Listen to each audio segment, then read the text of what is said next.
Bismillahirrahmanirrahim. Assalamualaikum warahmatullahi wabarakatuh.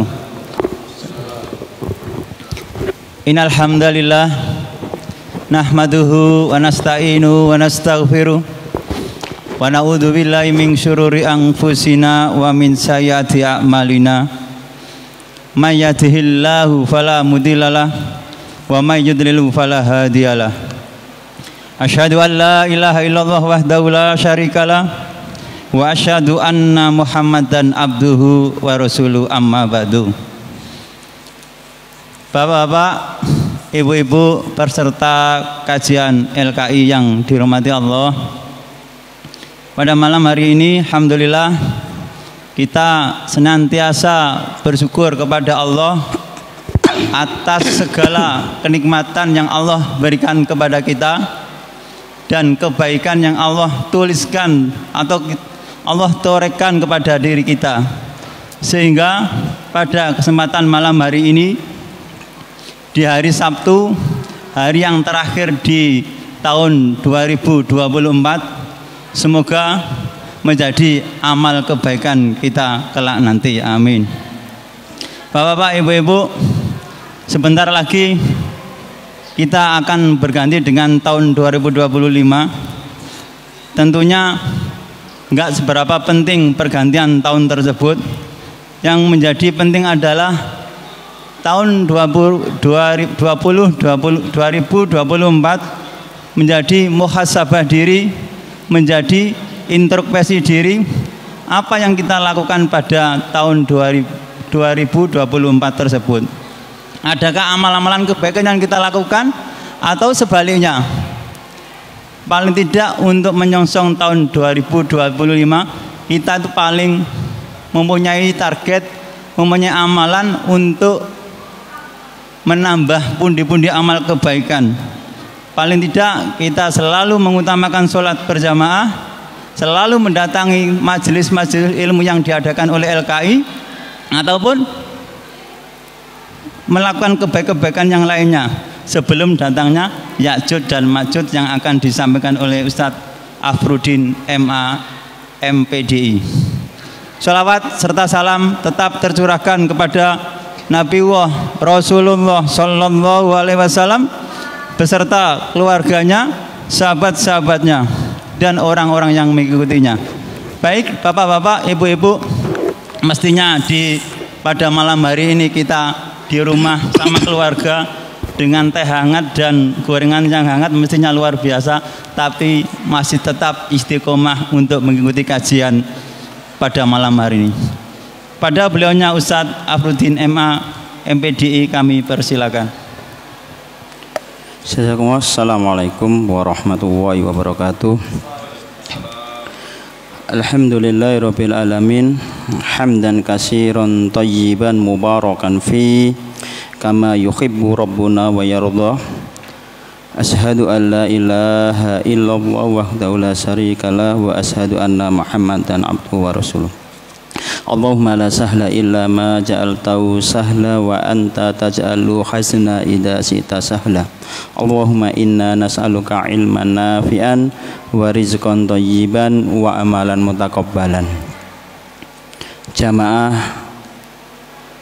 majelis taklim yang dirahmati Allah Subhanahu wa taala, alhamdulillah pada malam ini kita akan membahas tentang Ya'juj dan Ma'juj.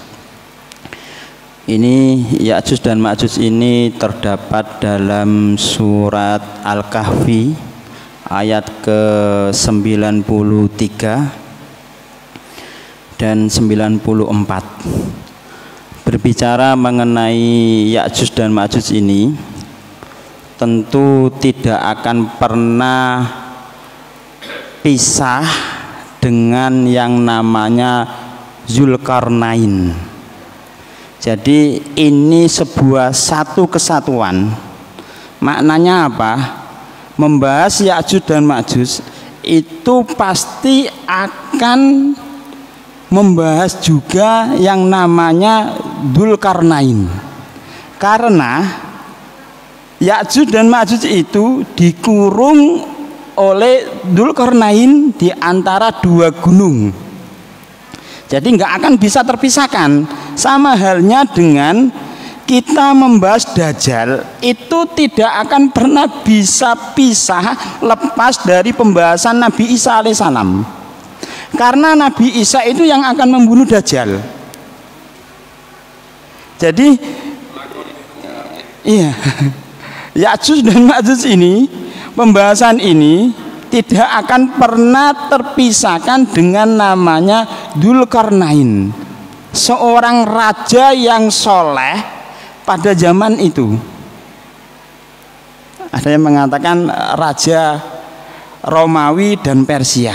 Makanya beliau itu salah satunya alasan dijuluki Dzulkarnain. Itu adalah salah satunya mendapat julukan seperti itu. Ada juga yang mengatakan Dzulkarnain itu karena dia sudah bisa melewati suatu perjalanan antara barat dan timur. Ada juga yang mengatakan kalau Dzulkarnain itu dia memiliki dua tanduk.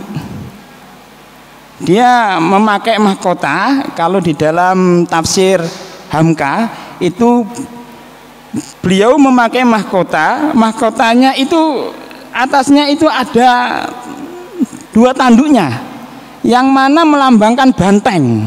Ini bukan mau partai, bukan mau kampanye. Jadi ada tanduknya kayak banteng itu, dua tanduk. Ada juga yang mengatakan Dzulkarnain ini rambutnya panjang, dikipang dua. Nah, wallahu a'lam bishawab. Ini penamaan dalam perbedaan pendapat. Kalau di dalam Ibnu Katsir itu, ya, di dalam kitab ini Misbahul Munir fi Tahdhib Tafsiru Ibnu Katsir yang disusun oleh Syekh Sofi Rahman Mubarak Furi, beliau itu karena ini raja Romawi dan Persia. Dan juga ada yang mengatakan punya dua tanduk itu tadi. Dan juga yang ketiga, di situ disebutkan tiga, karena dia ini telah sampai ke perjalanannya itu menuju ke barat dan ke timur. Seperti itu. Wallahu a'lam bishawab. Jadi sebelum membahas Ya'juj dan Ma'juj tadi, saya ulangi di awal, saya akan memperkenalkan terlebih dahulu yang namanya Dzulkarnain. Siapa sih Dzulkarnain ini? Jadi Dzulkarnain ini dikisahkan ya di dalam surat Al-Kahfi ayat ke-83. Itu ada seorang kafir Mekah yang mengirim utusan kepada ahlul kitab untuk menanyakan kepada Rasulullah SAW tentang siapa. Ada tiga pertanyaan tentang orang yang berkeliling di muka bumi ini. Yang kedua, tentang apa yang diketahuinya tentang apa yang dilakukan oleh beberapa orang pemuda.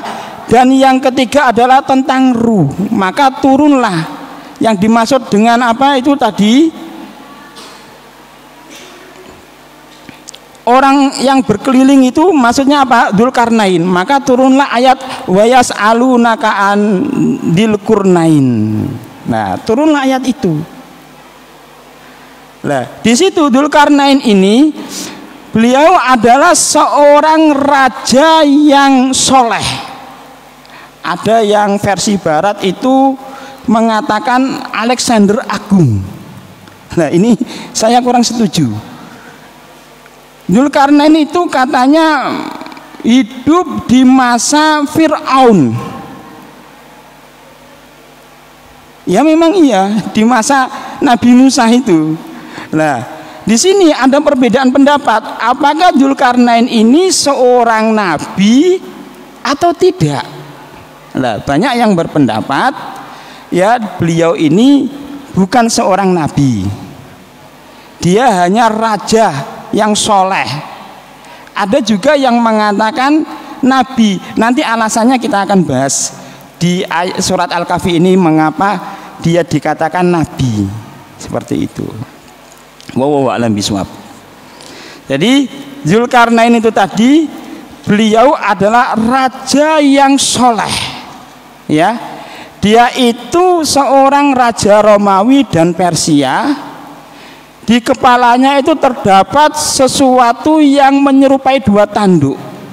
Dan beliau ini berhasil ya mencapai belahan timur dan barat. Maksudnya apa? Dia melakukan perjalanan itu sampai mencapai belahan timur dan barat, tempat matahari terbit dan tempat matahari terbenam. Dan yang satu lagi itu nanti dia itu melakukan perjalanan antara dua gunung itu tadi. Dan ketemulah suatu penduduk yang mengadu kepada Dzulkarnain tentang perilakunya dua bangsa, atau kalau bahasanya itu dua jenis manusia, Ya'juj dan Ma'juj. Ya'juj wal Ma'juj itu bukan satu, dua.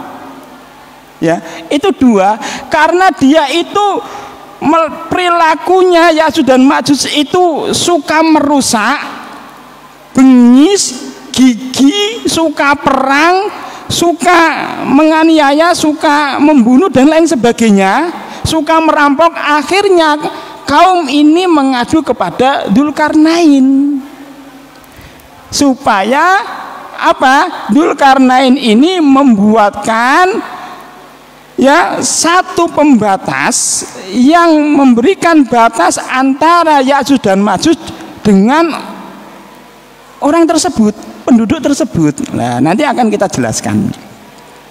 Ya, jadi itulah Dzulkarnain. Nah, Dzulkarnain itu melakukan perjalanan ke barat itu, dia itu menemukan suatu kaum yang dia itu tanpa perlindungan, tidak punya apa rumah, tidak punya apa, akhirnya apa, nggak punya atap, langsung kena matahari kalau bahasanya seperti itu. Nah, di sini dia diberi pilihan untuk menghukum atau bersikap baik kepada mereka. Di dalam ayat itu nanti kita jelaskan ya, ini secara ringkas saja karena malam ini bukan pembahasan inti Dzulkarnain. Akhirnya Dzulkarnain itu memilih ya, kalau dia itu yang baik akan dididik, yang jelek biar dimusnahkan. Lah dari sini loh, Dzulkarnain ini para ulama ada yang berpendapat dia nabi, karena hanya nabi yang diizinkan untuk memusnahkan kaum tadi itu, perjalanannya ke barat itu tadi. Nah, di sini perbedaan pendapat seperti itu. Wallahu a'lam bishawab. Nanti mana yang akan kita yakini, Dzulkarnain itu seorang nabi atau hanya seorang raja yang soleh yang memiliki kekuasaan yang begitu besar. Nah, setelah itu ya, dalam perjalanan ke barat selesai, beliau ini melanjutkan perjalanannya ke timur. Ya, bukan mencari kitab suci ya, seperti itu tidak. Dia mendapati suatu kaum yang tidak memiliki perlindungan. Dia tidak memiliki perlindungan dari matahari. Dia bertindak bijaksana dan menangani mereka. Ya, ini yang ke timur. Nah, kalau yang ke barat tadi mohon maaf itu kebalik. Kalau yang ke barat beliau menemukan suatu kaum yang menghadapi matahari yang tampak terbenam di air hitam berlumpur. Nah, jadi kalau bahasa tafsirnya tidak mungkin Dzulkarnain itu bisa sampai kepada terbenamnya matahari, itu nggak sampai. Jadi hanya batasan saja, nggak sampai di tempat yang terbenamnya matahari. Itu karena di situ pasti akan sangat panas sekali. Wallahu a'lam bishawab. Ya, itu penafsirannya seperti apa. Dan yang ketiga, Dzulkarnain ini melakukan perjalanan ke antara dua gunung. Ini dalam tafsirnya itu Al-Kahfi 93 sampai 97. Di sini Dzulkarnain bertemu dengan suatu kaum yang mengaku tentang kedzaliman, mengadukan kedzaliman Ya'juj dan Ma'juj tadi. Ya, akhirnya dengan izin Allah Dzulkarnain ini membangunkan tembok besar untuk menahan Ya'juj dan Ma'juj. Nah, dari sini baru kita akan membahas Ya'juj dan Ma'juj. Siapa sih sebenarnya Ya'juj dan Ma'juj ini? Nah, apakah seperti yang digambarkan di dalam film Gog and Magog, ya kan? Ini kayaknya akan tayang, film ini tahun 2025 akan tayang lah. Itu seorang yang monster, ya, mempunyai taring, matanya sipit. Memang ciri-ciri Ya'juj dan Ma'juj itu matanya sipit, hidungnya pesek, ya kan, rambutnya pirang. Akan tetapi kulitnya ini bervariasi, ya, bervariasi. Ada hitam, ada putih, ada kuning, ada bukan putih ya, warna putih tidak gitu ya, bervariasi. Lah, ini apa namanya Ya'juj dan Ma'juj itu? Apakah seperti itu monster atau apa? Nah, ini yang terpenting. Ternyata Ya'juj dan Ma'juj itu adalah keturunan dari Yafis, yang mana Yafis ini anaknya Nabi Nuh alaihissalam.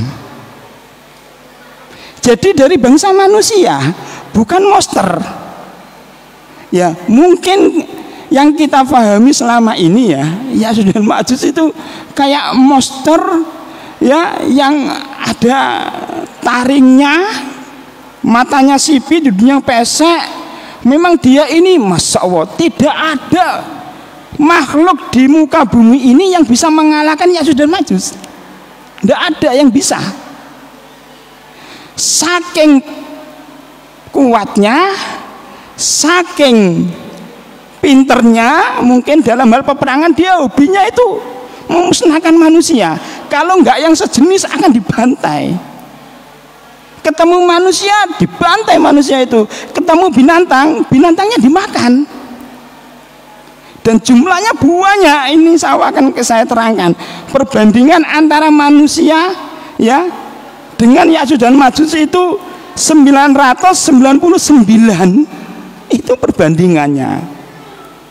Lalu di mana Ya'juj dan Ma'juj ini dikurung? Nah, ini kan banyak versi-versi ulama kekinian itu kan, ada yang mengatakan di Uzbekistan, ya toh. Ada yang sudah mengetahui ada antara dua gunung, habis itu ada tanda-tanda kayak besi yang ditata rapi, ya, sampai ke atas. Memang ayatnya, tafsirnya seperti itu. Dan besi itu nanti kan disiram tembaga sampai mencair, meleleh, menutupi apa Ya'juj dan Ma'juj itu. Lah, Ya'juj dan Ma'juj itu selalu setiap hari selalu pingin bisa keluar dari tembok yang dibikin oleh Dzulkarnain itu tadi. Akan tetapi dia tidak akan pernah bisa. Nah, ada juga yang berpendapat, ya, ini ada sebagian ulama yang berpendapat dengan hadis bahwasanya di zaman Rasulullah SAW itu, ini saya kasih gambaran terlebih dahulu ya, belum masuk kepada tafsir. Di zaman Rasulullah SAW itu temboknya Ya'juj dan Ma'juj yang dibuat oleh Dzulkarnain ini sudah lubang, sudah berlubang. Dan berlubangnya itu kata Rasulullah memberikan isyarat antara ini sama ini segini. Maka ada yang mengatakan Ya'juj dan Ma'juj itu sudah keluar. Saya sangat tidak setuju, karena nanti akan kita jelaskan urutan apa tanda besar mau terjadinya hari kiamat itu. Kalau Ya'juj dan Ma'juj itu sudah keluar, maka saya katakan berarti Nabi Isa, Imam Mahdi, Dajjal sudah keluar. Karena di dalam hadis yang lain itu disebutkan di dalam kitab Mukhtasar Ma'arijil Qubulil Aqidati itu disebutkan khurujul Masihi Dajjal. Dajjal itu keluarnya Al-Masih Dajjal itu, kemudian summa nuzulu Isa, kemudian turunnya Isa bin Maryam liqadlihi, untuk membunuh Dajjal. Nah, setelah itu Summa yakhruju Ya'juj wal Ma'juj. Kemudian keluarlah Ya'juj dan Ma'juj. Nah, ini menunjukkan apa? Kalau Ya'juj dan Ma'juj itu sudah keluar, maka Nabi Isa sudah turun dan Dajjal sudah dibunuh. Sementara yang kita yakini sekarang ini, sampai sekarang ini, Dajjal belum dibunuh Nabi Isa. Dajjal belum dibunuh Nabi Isa. Maka saya meyakini secara pribadi dengan berbagai referensi, Ya'juj dan Ma'juj belum keluar. Ini gara-gara memahami hadis di zaman Rasulullah itu sudah keluar segini. Sementara cerita di dalam hadis itu, Ya'juj dan Ma'juj selalu menggali lubang itu. Ya, sudah lubang itu akhirnya apa? Pembesar Ya'juj dan Ma'juj itu, pimpinan Ya'juj dan Ma'juj itu mengatakan, sudah, besok akan kita gali lagi. Ternyata setelah itu istirahat, besoknya dia mau menggali lagi, lubang yang sudah kelihatan itu tertutup lagi, kembali seperti semula lagi. Begitu seterusnya sampai nanti datangnya menjelang hari kiamat. Sampai Ya'juj dan Ma'juj ini pemimpinnya mengatakan, insya Allah, istirahat dulu, insya Allah kita besok akan keluar. Dengan kalimat insya Allah ini, besoknya Ya'juj dan Ma'juj mendatangi lagi, ternyata tetap seperti yang sudah dilubangi, dan akhirnya tembok itu dirobohkan dan keluar, langsung turun dari gunung-gunung, ya, turun ke bawah, menghabisi siapa saja yang dia jumpai. Ketemu manusia dihabisi, kalau yang nggak sejenis. Ketemu binatang dimakan, ketemu lautan, ketemu ini diminum, airnya pun habis. Nah, sebelum itu, sebelum keluar, di dalam riwayat yang lain itu Nabi Isa sudah diberitahu oleh Allah Subhanahu wa Ta'ala kalau Ya'juj dan Ma'juj ini akan keluar. Akhirnya apa? Nabi Isa, Imam Mahdi dan pasukannya itu lari ke gunung Atur. Atur ini ada yang mengatakan Tur Sinai itu, wallahu bishawab. Di dalam tafsir itu Atur, gunung Tur. Nah, itu sembunyi di sana. Ini kenapa? Sampai diperintahkan Allah Subhanahu wa Ta'ala supaya sembunyi ke gunung Tur itu tadi, karena memang nggak ada yang mengalahkan. Kenapa? Ya'juj dan Ma'juj itu sudah keluar menghabisi semuanya. Akhirnya dia melemparkan tombak dan panahnya ke atas, ke arah langit. Tombaknya jatuh, di tombaknya itu ada berlumuran darah. Sementara itu sejatinya lumuran darah itu bukan darahnya para malaikat, tidak, gitu loh. Dia menjadi sombong, memang sifatnya Ya'juj dan Ma'juj ini sombong. Dia merasa sudah membunuh para malaikat. Nah, karena memang saking dahsyatnya, kuatnya, tapi fitnahnya ini enggak sedahsyat fitnah Dajjal. Ya, kalau Ya'juj dan Ma'juj ini fitnahnya itu kan membantai semua apa saja yang dijumpai. Akan tetapi Dajjal ini kan merusak akidah, merusak iman, tipu dayanya luar biasa. Makanya fitnah yang besar itu fitnah itu Dajjal itu. Bukan disebutkan fitnah itu Ya'juj wal Ma'juj, beda. Tapi ini bangsa atau dua manusia, jenis manusia yang bengis, sombong, perkasa, ya, kalah semuanya. Imam Mahdi dan pasukannya itu kalah, nggak sebanding. Makanya Allah Subhanahu wa Ta'ala memberitahukan Nabi Isa terlebih dahulu supaya lari ke gunung Tur itu tadi, sampai persediaan makanannya itu habis, ya. Nabi Isa dan Imam Mahdi dan pengikutnya itu akhirnya bingung. Nabi Isa diminta supaya memohon kepada Allah Subhanahu wa Ta'ala untuk memusnahkan Ya'juj dan Ma'juj ini tadi. Akhirnya berdoalah Nabi Isa, turunlah ulat, yang mana ulat ini menjatuhi Ya'juj dan Ma'juj di punuknya sini. Ya, pada waktu itu ada yang mengatakan pada waktu diturunkannya ulat, Ya'juj dan Ma'juj itu menunduk, akhirnya jatuh di punuknya ini dan ulatnya itu menggerogoti Ya'juj dan Ma'juj, menggerogoti sampai mati. Nah, habis meninggal semuanya, dihancurkan seketika itu oleh Allah Subhanahu wa taala, Nabi Isa dan Mahdi dan bala tentaranya ini turun melihat bangkainya, mayatnya Ya'juj dan Ma'juj begitu banyaknya, akhirnya nggak kuat mencium bau ini. Akhirnya apa? Berdoa kembali supaya apa? Ya'juj dan Ma'juj ini bangkainya itu dihilangkan. Akhirnya berdoa, turunlah apa burung, yang mana burung itu ada yang mengatakan lehernya seperti leher unta yang membawa bangkainya Ya'juj dan Ma'juj ini. Wallahu a'lam bishawab, dibuang kemana bangkainya? Yang penting di dalam sejarah itu ada yang ini membersihkan bangkainya Ya'juj dan Ma'juj. Setelah itu apa?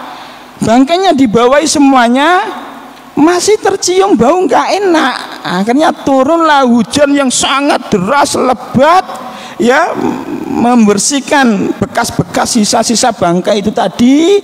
Akhirnya bersih dan akhirnya tumbuhlah tumbuh-tumbuhan, ya, yang berbuah dengan buah yang sangat besar seperti itu. Wallahu a'lam bishawab. Ini gambaran ringkas saja, kita belum masuk tafsirnya. Saya izin minum dulu.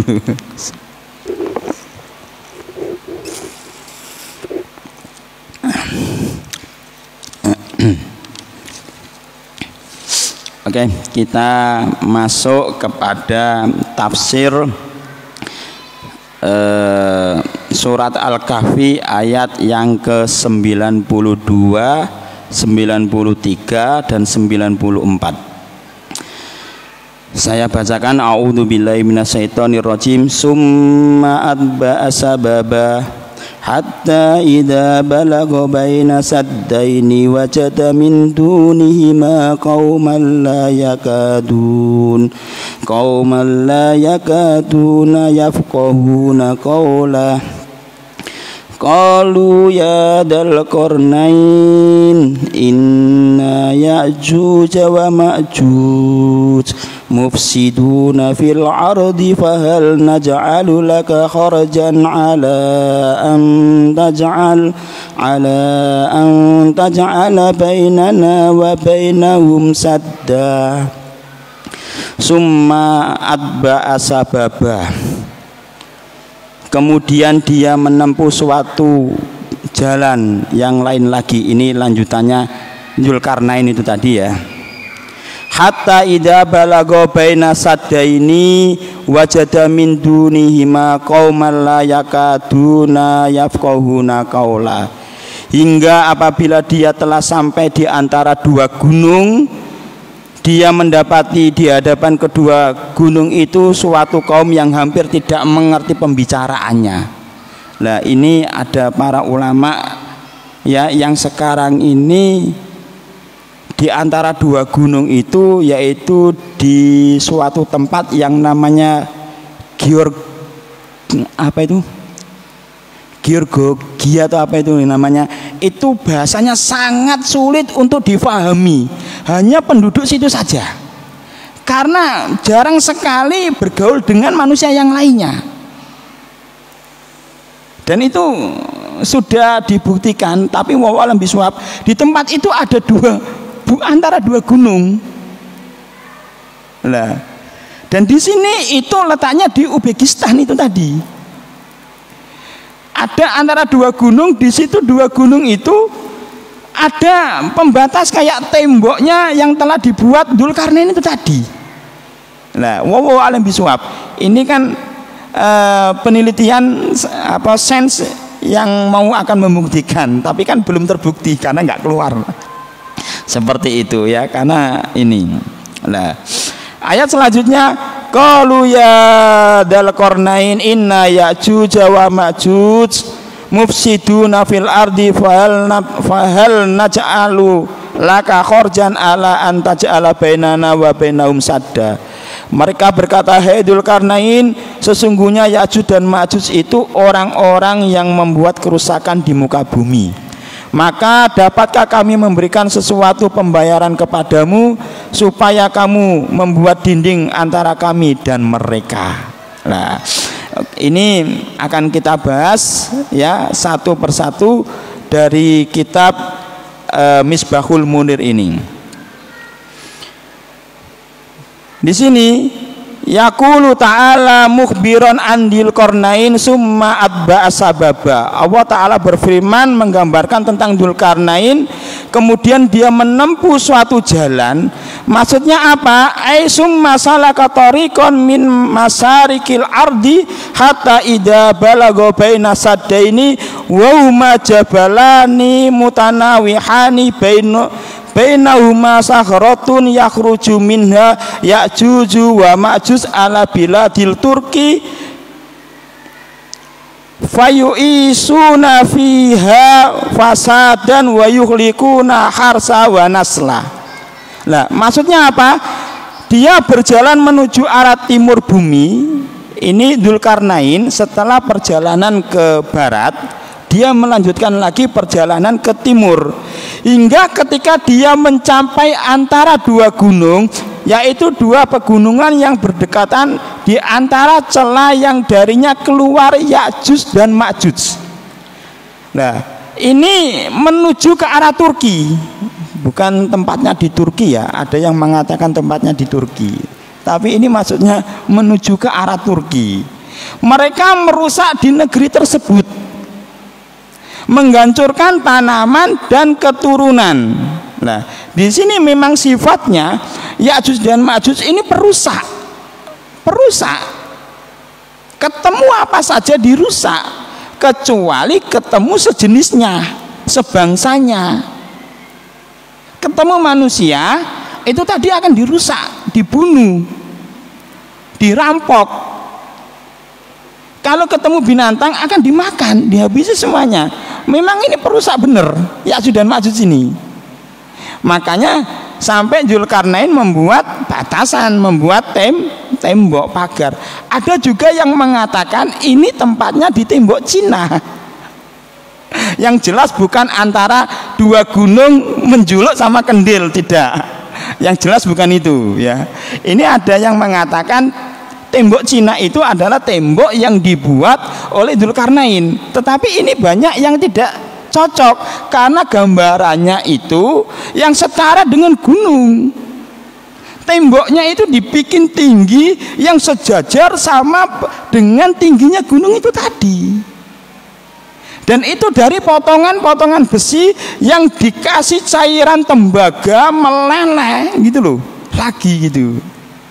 Jadi kalau tembok Cina itu kan hanya sekedar tembok gitu loh. Jadi bukan, ya terserah mau mengambil pendapat tembok Cina ya terserah, tapi ya sangat kurang pas ya. Apalagi berpendapat antara gunung juluk sama gunung kendil. Lah ini bahaya, nanti temboknya nanti aliman yang bikin tembok tinggi. Tidak ada tembok di situ ya. Oke, kita lanjutkan. Wa Ya'juj wa Ma'juj min salati Adam alaihissalam kama sabata fi sahihain. Jadi Ya'juj dan Ma'juj ini adalah keturunan dari Adam alaihissalam, sebagaimana yang disebutkan dalam Sahihain ya, Sahih Bukhari dan Sahih Muslim. Nah, di sini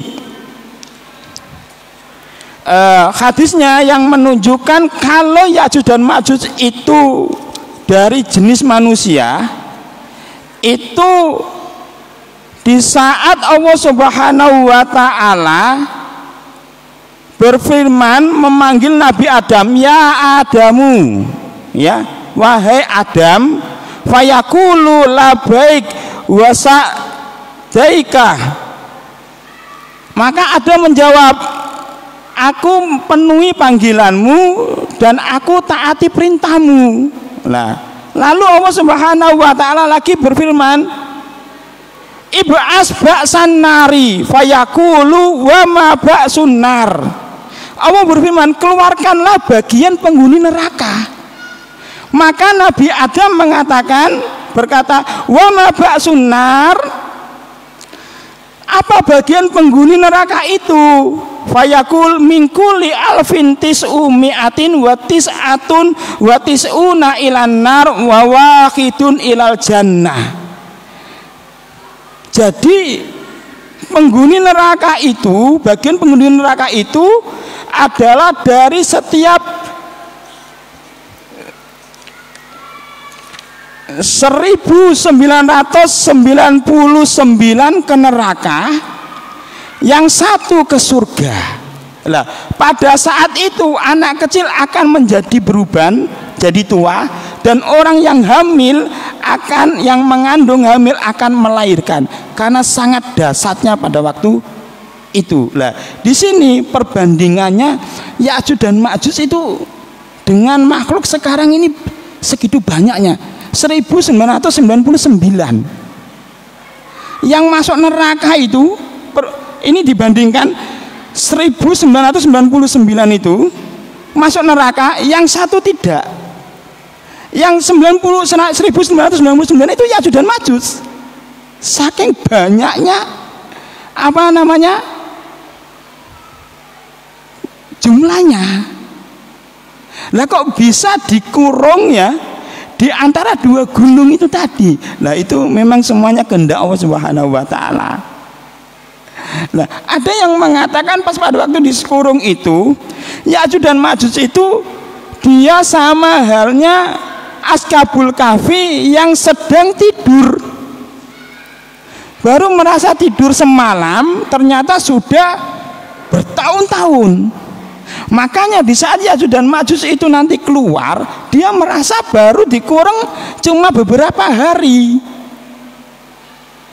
Nah, ternyata dunianya sekarang ini yang awalnya semua serba elektronik, yang serba canggih, akhirnya turunlah meteor yang menghancurkan itu semuanya, yang menjadikan elektronik semuanya nggak berfungsi. Barulah nanti Ya'juj dan Ma'juj keluar masih kayak zaman jadul dulu lagi, yaitu perangnya pakai kuda, pakai tombak, pakai panah. Dia nggak heran seperti itu. Akan tetapi Ashabul Kahfi berubah. Yang dulu banyak yang takut dengan kebenaran, kok sekarang banyak kebenaran. Nah, itu nanti perbedaannya di situ ya. Jadi menunjukkan Ya'juj dan Ma'juj ini keturunan Nabi Adam, yaitu dari keturunan Yafis bin Nuh alaihissalam ya. Jadi dari keturunan Yafis bin Nuh alaihissalam, jadi sejenis manusia ya, seperti itu. Tidak seperti yang digambarkan di film Gog and Magog itu ya, seperti punya dua taring, telinganya besar, badannya pokoknya kayak monster lah, matanya menyeramkan, nggak seperti itu ya. Jadi memang seperti manusia, tetapi di dalam tafsir atau bari, Ya'juj dan Ma'juj ini telinganya itu memang agak lebar dan berbulu seperti itu. Rambutnya pirang ya, matanya sipit, hidungnya pesek. Ya memang ada yang mengatakan kayak orang ini Cina, Mongol apa itu, seperti itu. Wallahu alam bisawab ya. Jadi gambarannya seperti itu. Ini sebentar lagi adzan ya. Itu Ya'juj dan Ma'juj. Kita lanjutkan lagi. Wajada min dunihima qauman la yakaduna yafqahuna qaula. Jadi Dzulkarnain mendapati di antara keduanya gunung-gunung itu suatu kaum yang hampir tidak dapat memahami perkataan atau tidak bisa difahami bahasanya sedikit pun. Jadi memang karena keterasingan, nggak pernah bergaul dengan orang yang lain. Jadi di suatu kaum yang antara pegunungan itu tadi. Tapi Dzulkarnain ini diberi oleh Allah kelebihan. bisa memahami itu semuanya, bisa memahami bahasanya. Memang dia dikasih Allah Subhanahu wa taala kelebihan yang luar biasa.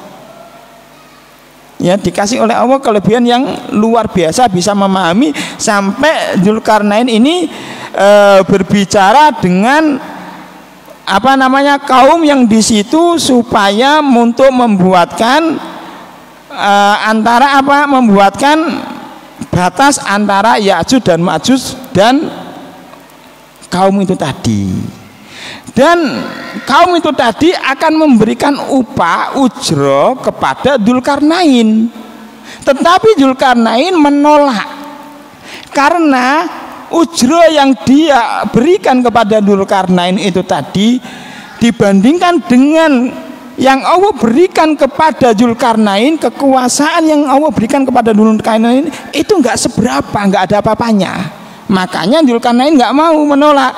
Hanya saja Dzulkarnain kalau memang penduduk itu mau mengasihi, maka diperbolehkan ikut membantu membuatkan itu tadi tembok, membangun sebuah tembok itu tadi, menyiapkan besinya, ya kan, menyiapkan tembaganya yang dipanaskan lalu tuangkan ke dalam besi yang kayak tembok itu tadi dan lain sebagainya.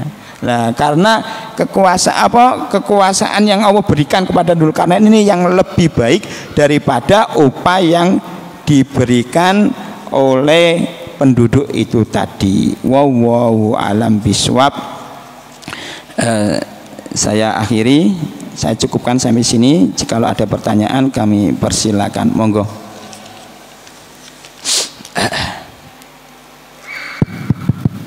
Monggo kami buka pertanyaan. Monggo Pak Qadir.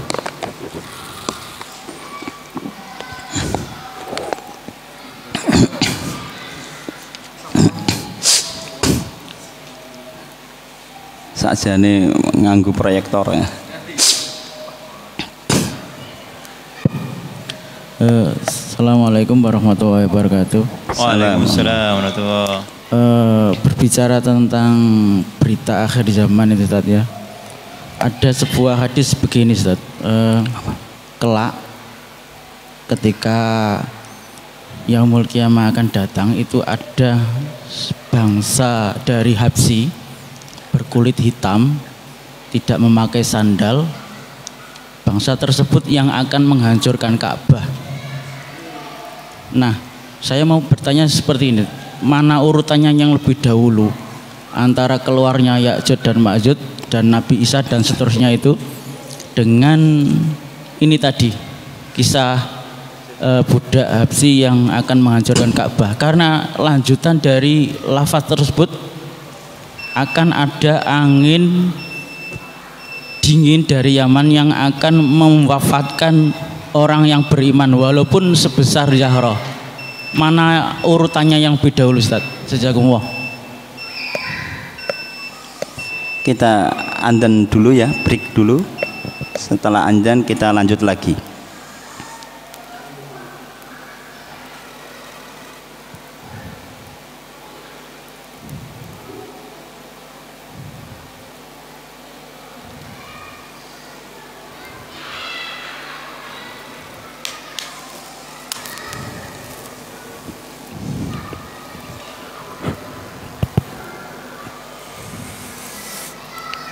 Allahu Akbar,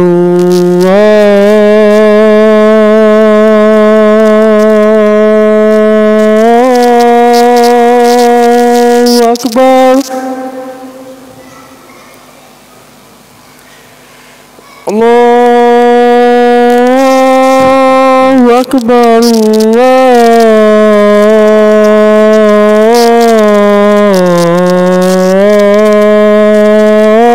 Allahu Akbar. Asyhadu an la ilaha illallah.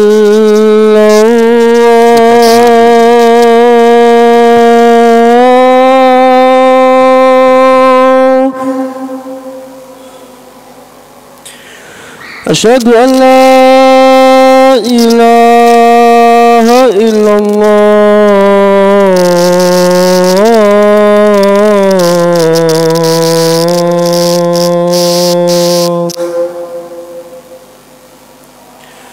أشهد أن محمد رسول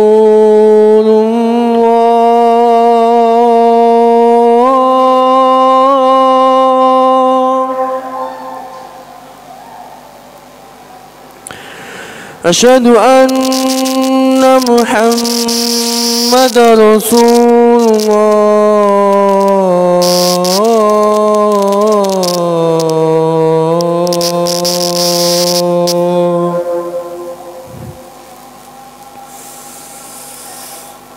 حي على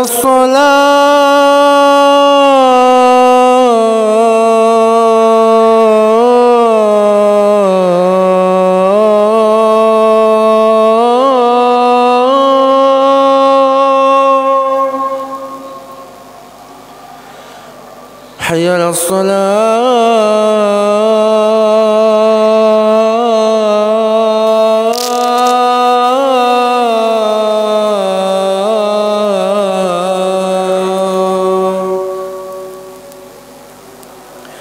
حي على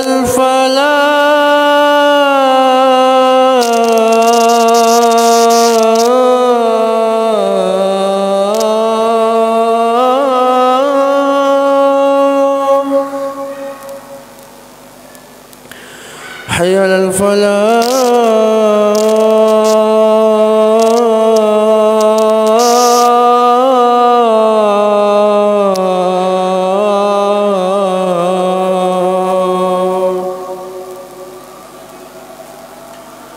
الله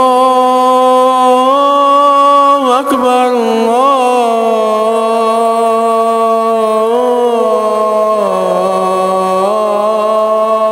الله أكبر لا إله إلا الله.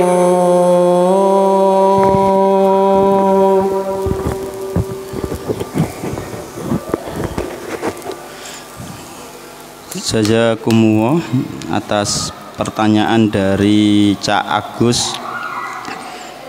Besok itu ada dari budak ya, budak yang tanpa alas kaki dari Habasa Ethiopia yang akan menghancurkan Ka'bah.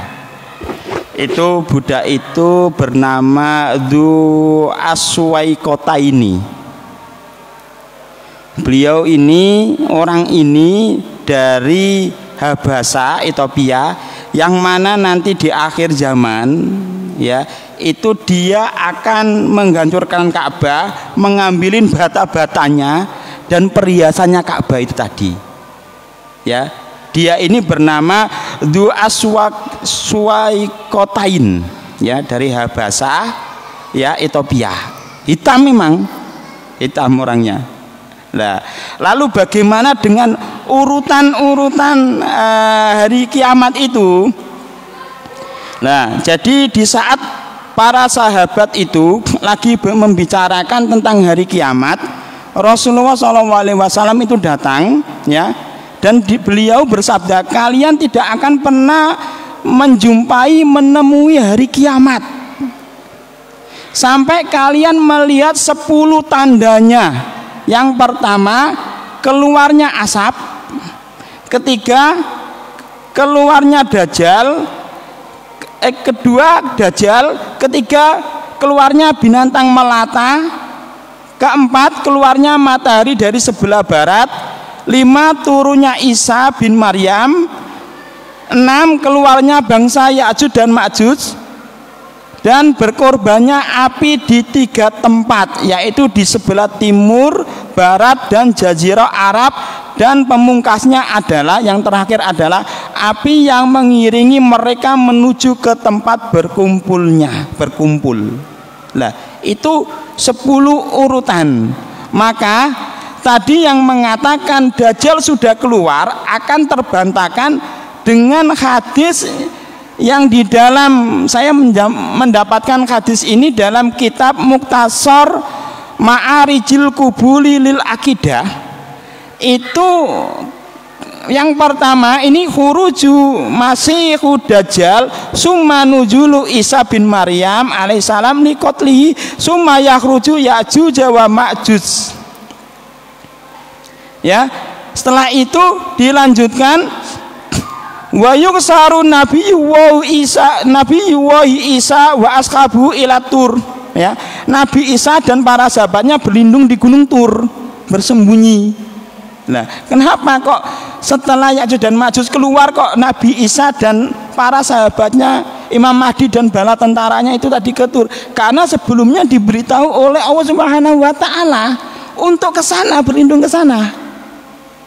Nah, jadi urutannya di situ Ka'bah itu nanti kalau yang saya dapati akan hancur, dicungkilin batu-batunya oleh budak itu tadi. Nah, itu wallahu a'lam bishawab, karena banyak ulama yang mengatakan urutan ke-10 itu tidak bisa dipastikan yang disebutkan oleh Rasulullah itu berurutan dari awal ke akhir itu tadi. Tidak bisa. Ada yang mengatakan seperti itu. Wallahu a'lam bishawab. Tetapi untuk saat ini Ka'bah masih belum dicungkel. Ya, Ka'bah masih belum dicungkel. Itu nanti sampai dicungkelnya itu ada yang mengatakan karena memang manusia ini sudah nggak peduli lagi, nggak ngurusin dicungkel, perhiasannya diambilin oleh budak itu tadi dari Habasah itu tadi, Ethiopia itu yang hitam itu tadi. Karena sudah nggak ngurusi itu tadi. Makanya setelah Ya'juj dan Ma'juj habis, ya kan, turun hujan lebat, tumbuh-tumbuhan berbuah besar, ya kan, akhirnya disitulah terjadinya benar-benar ini kaum muslimin itu senang sekali. Nah, setelah itu barulah nanti akan keluarlah angin yang menggiring itu semuanya, ngambilin nyawa-nyawa yang dimana hatinya seseorang yang masih punya iman itu akan diambil semuanya, tinggal yang nggak punya iman. Nah, barulah nggak ada iman sama sekali, barulah nanti akan terjadi hari kiamat. Berarti Dajjal itu sebelum Ya'juj dan Ma'juj. Kalau kita garis bawahi seperti itu. Adapun tadi Ka'bah hancur itu, wallahu a'lam bishawab, saya nggak bisa memastikan apakah setelah Ya'juj dan Ma'juj habis, ya, wallahu a'lam bishawab. Saya nggak bisa mengatakan setelah itu karena saya belum mendapati hadis, hanya sekedar mendengar saja dan membaca literasi yang kurang akurat. Jadi setelah Ya'juj dan Ma'juj itu tadi, saya nggak bisa mengatakan setelah Ya'juj dan Ma'juj. Jadi saya nggak berani seperti itu. Oke. Demikian Cak Agus. Ini Ustaz dari ibu-ibu atau mbak-mbak. Assalamualaikum, afwan Ustaz, izin bertanya. Mohon penjelasannya perbedaan antara kata Al-Masih dari kata Isa Al-Masih dan Masihid Dajjal. Oke. Jazakumullah, pertanyaan ini sudah saya jawab di malam Ahad yang sebelumnya. Perbedaan Masihud Dajjal sama Isa Al-Masih. Jadi kalau Isa Al-Masih itu kenapa kok sama-sama mendapat julukan Al-Masih? Karena Nabi Isa ini memiliki banyak mukjizat, di antaranya mukjizat yang sampai dia mendapat julukan Al-Masih itu karena bisa menyembuhkan penyakit kudis kurap. Kalau bahasa Pak Budi kemarin, buduk loro sewu, dia dibasuh masaha itu, jadi penyakitnya bisa hilang, sembuh. Dan banyak sekali mukjizat-mukjizat, bisa menghidupkan orang yang mati, bisa menyembuhkan orang yang buta sejak kecil, dari kecil. Nah, itulah sampai dia mendapatkan julukan Isa Al-Masih dari kata masaha itu tadi. Bisa mengusap, menghapus penyakit kudis atau buduk tadi itu. Nah, kalau lalu bagaimana dengan Dajjal? Karena Dajjal di sini dia itu dijuluki Dajjal Masihku Dajjal karena matanya itu terhapus satu.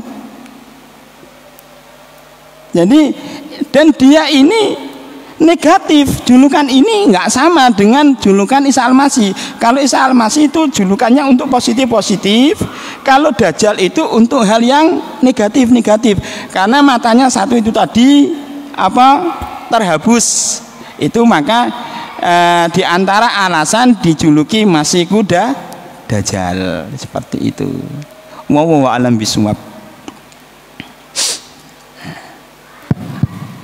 Demikian, ada lagi yang tanyakan? Pak Budi?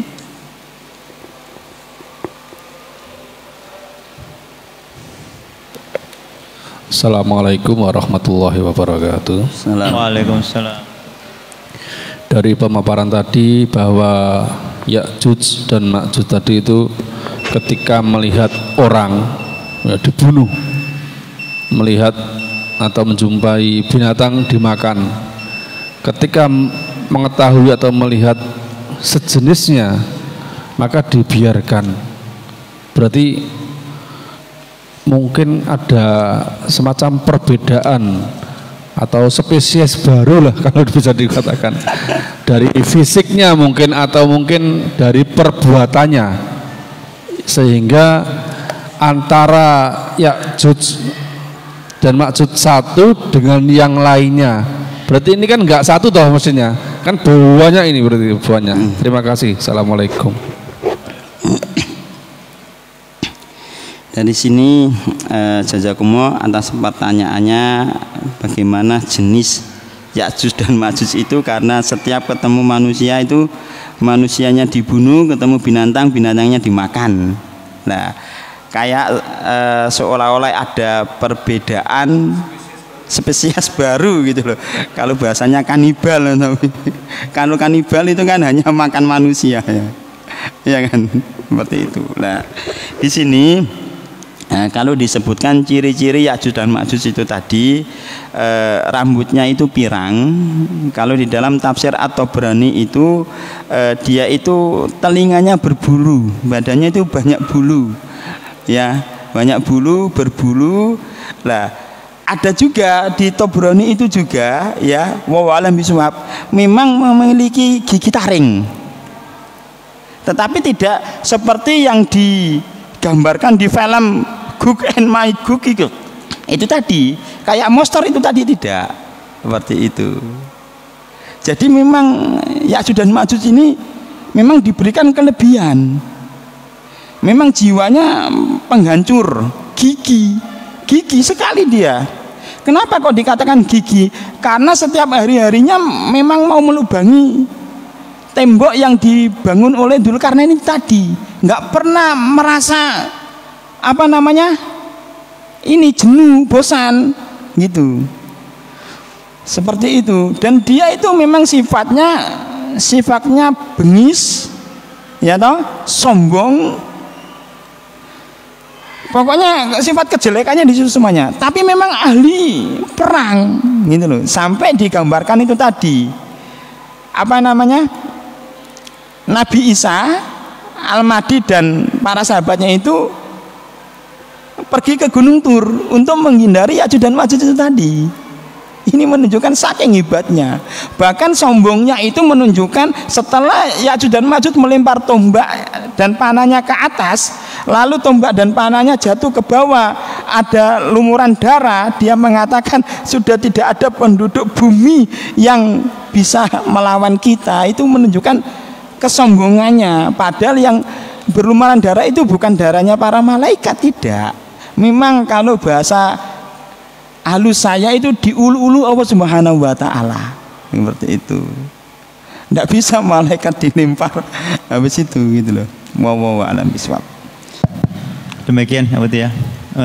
Mari Sudah 3 pertanyaan dan dijawab oleh Ustadz Afrudin. Pada kajian pada malam ini mari kita baca dengan doa alhamdulillah dan doa kafaratul majelis. Subhanallahi wa bihamdihi asyhadu an la ilaha illa anta astaghfiruka wa atubu ilaik. Assalamualaikum warahmatullahi wabarakatuh.